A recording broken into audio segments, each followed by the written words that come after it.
Assalamualaikum warahmatullahi wabarakatuh. Bismillah, alhamdulillah, wassalatu wassalamu ala sayyidina Muhammad ibn Abdullah wa ala alihi wa sahbihi wa mawalah amma ba'd.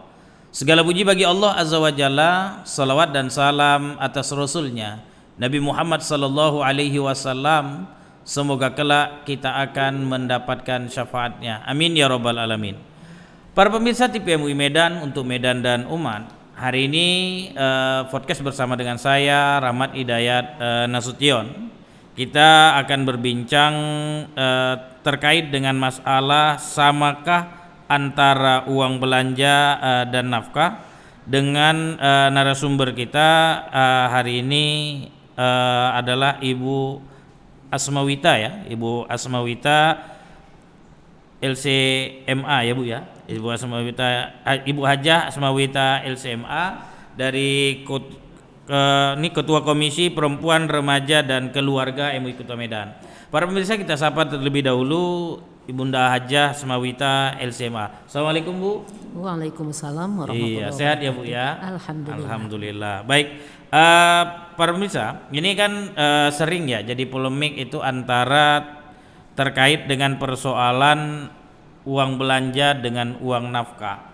Maka akan kita kupas permasalahan ini dengan Ibu Hajah Asmawita terkait dengan uang belanja atau uang nafkah. Nah, sekarang kita bahas terlebih dahulu, nafkah itu apa ya Bu? Bisa dijelaskan Bu? Bismillahirrahmanirrahim. Sebenarnya nafkah itu berasal dari bahasa Arab.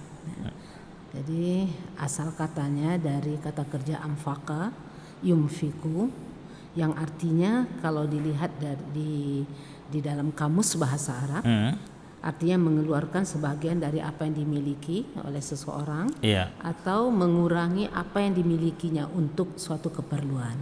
Nah, itu asal kata nafkah.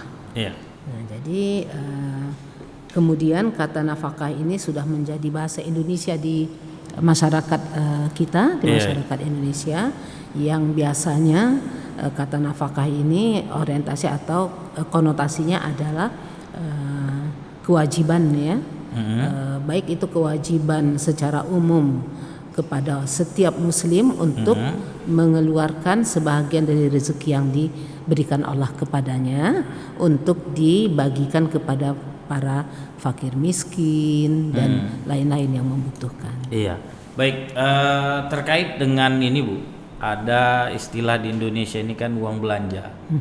Dengan lancangnya kadang-kadang kami ini laki-laki bilang kalau ada apa-apa Dik bilang aja lagi, kalau kurang-kurang itu lagi banyak duit Bu. Kalau sedang sedikit duitnya jangan tanya-tanya lagi duit tuh kan gitu kan.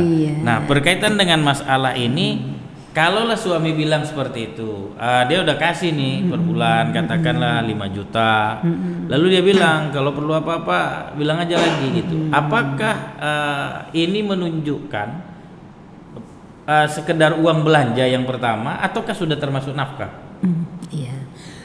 Tadi kita sudah membicarakan kata nafkah itu dari mana dan apa artinya, dan kata belanja itu kan bahasa Indonesia ya. Nah, kata belanja, seorang ibu pergi belanja, atau seseorang membelanjakan hartanya dan sebagainya. Jadi kata belanja mungkin di masyarakat secara awam merasa beda belanja dengan nafkah atau nafkah. Tetapi kalau dilihat dari arti sebenarnya di kamus besar bahasa Indonesia, yang dimaksud dengan belanja adalah uang yang dikeluarkan untuk suatu keperluan, untuk ongkos, biaya dan lain-lain, dan atau juga uang yang dipakai untuk keperluan sehari-hari. Jadi dengan demikian tidaklah berbeda sebenarnya arti nafkah dengan arti belanja. Hanya saja pemahaman masyarakat Indonesia itu membedakannya antara nafkah dengan belanja. Mengapa? Mungkin sebagaimana tadi Ustaz Rahmat mengatakan, suami yang mengatakan contoh tadi itu tidak membedakan antara nafkah dengan belanja, atau dia juga tidak memahami bahwa dalam bahasa Indonesia nafkah dengan belanja itu dibedakan. Jadi dia menyamakan saja, ya belanja masuklah di situ nafkah menurut dia. Tetapi menurut pemahaman masyarakat itu sepertinya itu ada bedanya, meskipun akar katanya atau artinya pada dasarnya adalah sama. Oleh karena itu perlu kita, terutama ya suami dan istri, mengerti dulu apa yang dimaksud tadi nafkah dan belanja. Apa ada perbedaan? Mungkin di Arab sana tidak ada perbedaan, sama-sama dari dia menggunakan kata anfaqa atau yunfiku. Tapi kita kan tidak. Nafkah itu dari bahasa Arab yang orientasinya perginya kepada kewajiban suami untuk istri atau keluarganya. Nah, oleh karena itu kita perlu membahas terlebih dahulu belanja itu apa maksudnya di masyarakat Indonesia. Dan kalau nafkah itu dikaitkan dengan kewajiban suami untuk istri dan keluarga, apa saja kewajiban suami untuk istri? Nah, itu mungkin perlu kita jelaskan terlebih dahulu. Oh gitu. Baik. Ya karena ini kan durasi kita tidak begitu panjang gitu ya. Nah kita coba ngebahas terkait dengan tadi nafkah dengan belanja pada dasarnya dianggap hal yang sama. Lalu bagaimana kalau misalnya itu ada lebihnya, lalu sama si istri disimpan, apakah uangnya ini boleh diberlakukan seperti itu ataukah ya sebenarnya dikembalikan kembali kepada suami gitu? Iya. Itu gimana Bu?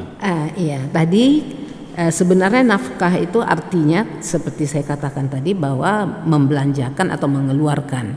Itu ada di ayat surah Al-Baqarah ayat 262, yaitu membelanjakan harta di jalan Allah fisabilillah. Di surah Al-Baqarah 273 tentang harta dikeluarkan untuk fakir miskin. Itu nafkah semuanya, menggunakan kata yunfiku, anfiku kalau perintahnya. Di surah Ali Imran dan seterusnya. Jadi kalau begitu seperti contoh-contoh yang disebutkan Ustadz tadi, yang mencampurkan antara nafkah dengan belanja, maka kita harus tahu terlebih dahulu apa kewajiban yang sebenarnya. Kalau kita menggunakan kata nafkah wajib. Jadi kalau belanja apa itu kewajibannya? Apa saja. Nah itu ada di hadis ya. Dalam hadis ada, di surah At-Talaq ada, surah At-Talaq ayat 6, bahwa tempat tinggal kita suami itu harus memberikan tempat tinggal kepada istri di mana dia suami itu tinggal. Nah jadi jangan suami tinggal di tempat yang nyaman, istrinya di rumah sewa yang kecil misalnya, itu tidak boleh. Dan juga tadi sebelum saya teruskan, nafkah itu harus sesuai dengan kemampuan sang suami. Jadi tidak bisa besar pasak dari tiang. Nah kalau diberikan dan ada lebih, ini katanya belanja ini belanjamu. Nah, jadi dikeluarkanlah belanja ini tadi untuk yang wajib-wajib tadi, yang nafkah wajibnya. Lebihnya itu karena sudah diserahkan ya sebagai hadiah, terserah tasarrufnya. Nah itulah yang disebut belanja tadi. Nah kalau hadiah berarti sifatnya kan seperti kasih sayang ya. Iya. Berarti ada istilah nafkah itu, ada nafkah tempat tinggal, ada pakaian, lalu kemudian ada makanan ya. Nah berarti sisanya tadi digolongkan kedua ini dalam pandangan Ibu seperti itu. Kalau kita lihat bahasanya tadi ya, karena belanja itu kan kalau dari pemahaman yang saya pahami, belanja itu adalah apa yang dikeluarkan oleh suami dari hartanya yang di luar kewajibannya. Nah, yang di luar kewajibannya apabila dia sudah kasih uang belanja dalam istilah umum tadi, lebih dari kewajibannya. Kewajibannya itu apa? Memenuhi semua kebutuhan istri. Kata kebutuhan itu ada, kita bisa membedakan kebutuhan dan keinginan. Nah, ini kebutuhan. Jadi bukan keinginan istri mau pelesiran, keinginan istri mau baju mewah, tapi kebutuhan. Semua kebutuhan istri dan anak, yaitu keluarga si suami, itu harus terpenuhi. Kalau sudah terpenuhi itu, nah selebihnya itu adalah belanja. Nah, apabila contoh yang Ustadz katakan tadi, diberikanlah belanjamu, itu kan seakan-akan diserahkan ya semuanya. Diserahkan berarti semua itu apabila sudah terpenuhi sebagiannya untuk kebutuhan, lebihnya itu terserah kamu lah. Nah itulah belanja, atau kita golongkan kepada itu hadiah, atau terserah kamu lah. Apakah itu artinya karena mau kan hadiah? kalau dia bilang dia sebagai hadiah, biasanya hadiah itu kan identik dengan ada momen-momen tertentu. Iya. Kalau dia dibilang itu sebagai hibah, harusnya ada akadnya. Maka ini kan penting. Kalau dibilang itu sebagai sedekah, ya sah-sah saja. Maka saya rasa apakah nggak perlu ada akadnya gitu?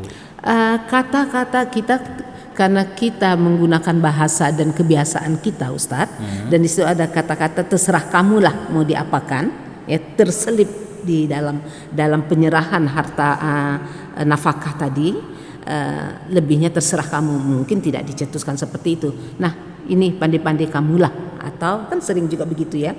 Kenapa kata-kata pandai-pandai kamu? Mungkin suami terbatas kemampuannya, tapi nah ini kamu gunakanlah sesukamu. Itu orang yang uangnya berlebih, suaminya misalnya. Nah, jadi mungkin tidak dicetuskan kata hadiah, tapi kata-kata terserah yang tersirat, kata-kata terserah itu bisa saja entah itu pemberian yang tidak bersyarat atau apalah namanya, yang sudah di dalam kebiasaan orang Indonesia itu sudah menjadi milik si istri lah, terserah kamu. Jadi bagaimana, apakah untuk kamu penggunaannya. Nah ini maaf Ustaz Rahman, inilah bedanya masyarakat dulu, rumah tangga di zaman dulu. Saya tidak tahu di masa sekarang itu masih ada. Ketika istri-istri belum bekerja di luar, belum mempunyai pemasukan sendiri, itu kan dikasih seperti Ustaz katakan, nih uang belanja. Mereka tidak katakan ini nafkahmu, enggak. Karena budaya kita tidak sama dengan ini ya. Tidak semuanya bisa diterjemahkan syariah itu dalam budaya kita. Nah jadi tapi pelaksanaannya seperti itu. Ini uang belanja, kata si suami. Nah jadi dulu itu termasuklah keluarga saya itu, ibu saya itu memang lebih, karena memang suaminya orang yang punya lebih, dan itu bisa dibelinya perhiasan dan dibelinya apa yang sudah diikhlaskan oleh suami, tersiratnya ya, karena ini terserah kamu, uruslah. Tersiratnya itu sudah pemberian. Nah kalau pemberian mau dikatakan hibah, mau dikatakan apa, atau mau dikatakan hadiah, itu tidak perlu akad lagi, karena sudah kita mau menggolongkannya kemana, itu sudah diserahkan menjadi milik si istri. Nah jadi begitulah pandainya istri-istri di zaman dulu untuk misalnya memperbanyak alat rumah tangga. Dia tidak meminta lagi kepada suami, karena nafkah wajib itu sudah cukup, dan lebih dari yang dikasihkan kepada dia itu lebih dia tasarrufkan, dia belanjakan untuk hal-hal yang mungkin secondary tetapi penting, perlu juga. Baik Bu, ini kan gini ya, kita kan cerita wanita solihah gitu. Iya. Kalau wanita solihah tentu dia punya etika dan adab ya. Nah maka kira-kira saran Ibu terkait dengan uang belanja dan nafkah ini, apakah ketika ada sisa dia ucapkan ke suaminya, ataukah dia tetap dengan konsisten menganggap oh ini udah dikasih siklasnya padaku gitu ya. Nah karena kan bisa jadi ya, kalau suatu saat suaminya menarik kembali, ini bagaimana hukumnya kan gitu. Di ayat-ayat tentang nafkah itu dari suami kepada istri itu ada dimasukkan di situ bil ma'ruf. Ada ya, bil ma'ruf, sesuai dengan uruf atau sesuai dengan kebiasaan. Nah oleh karena itu apabila kebiasaan di tradisi kita itu seperti saya sampaikan tadi, ini uang belanja dan ternyata lebih dari nafkah wajibnya sang suami, nah tapi sudah diserahkan kepada istri, saya rasa, dan itulah yang dilakukan secara adat, secara tradisi, dan menjadi uruf bil ma'ruf, menjadi uruf itu tidak diserahkan kembali dan tidak disampaikan kepada suami. Ini ada lebih belanja karena memang dari awal suami tidak mengatakan ini nanti kalau berlebih kembalikan ya, atau nanti kalau berlebih simpan ya. Nah, itu tidak diikuti kecuali kalau diikuti kata-kata tersebut. Jadi ada batasan yang mengatur bagaimana pemberian itu ditasarufkan atau dibelanjakan. Iya, baik Bu.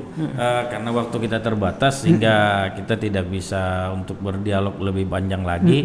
Tapi intinya bahwa pada dasarnya kita menganggap bahwa uang belanja dan nafkah itu adalah satu kesatuan. Iya. Ya. Baik Bu, terima kasih atas kehadirannya di TV MUI Kota Medan. Sama-sama. Mudah-mudahan di lain waktu kita bisa berdialog terkait dengan hal ini, dan insya Allah ini menjadi bagian dari hal terpenting dalam kehidupan berumah tangga. Para pemirsa TV MUI Medan, untuk Medan dan umat, terima kasih atas atensinya. Terima kasih kepada Ibu Haja Hasmawita LCMA. Saya Rahmat Hidayat Nasution LC mohon undur diri. Terima kasih. Assalamualaikum warahmatullahi wabarakatuh. Waalaikumsalam warahmatullahi wabarakatuh. Terima kasih ya Bu.